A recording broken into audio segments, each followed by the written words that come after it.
Okay, so all of you girls who've had babies in the last year or so, you will know this lesson that is not for you really. It's for girls who are pregnant with their first baby.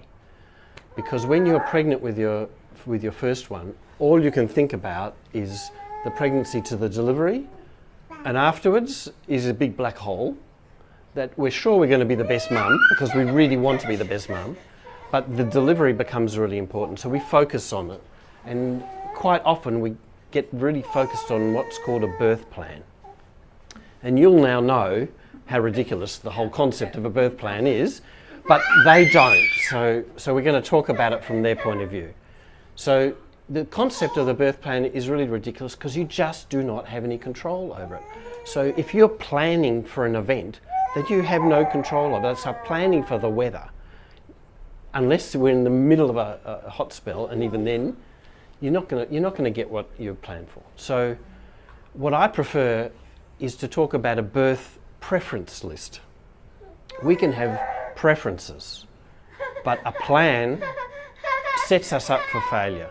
So I would be advising all you girls, if we take you back to your first pregnancy, rather not to be focused on this birth plan, but to have a preference list. So we can prefer to have a labour without pain. We're not likely to get it, but we can prefer it. We can prefer to have a vaginal delivery over caesarean section. But really, if the head's this big and the outlet is that big, it ain't going to fit.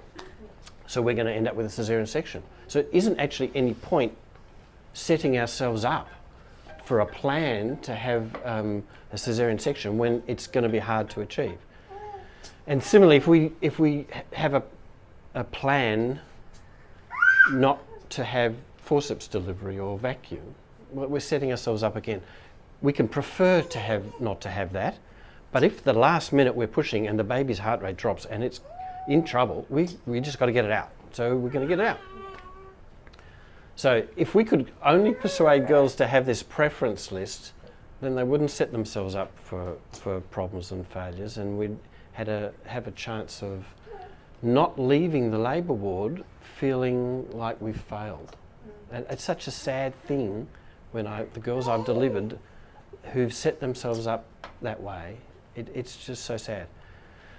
So I have a birth plan for those who shouldn't have birth plans at all, and that is that at the end of the day, we want a healthy mother and a healthy baby, because that's what we're taking with us now in life.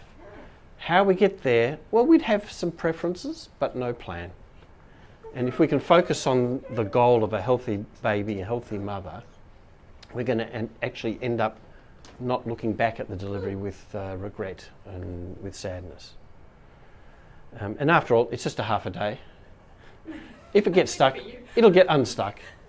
If it hurts, there's pain relief if you want it. And then we get on with the tough job, which is actually being a parent. It's really quite common for mums, especially first-time mums,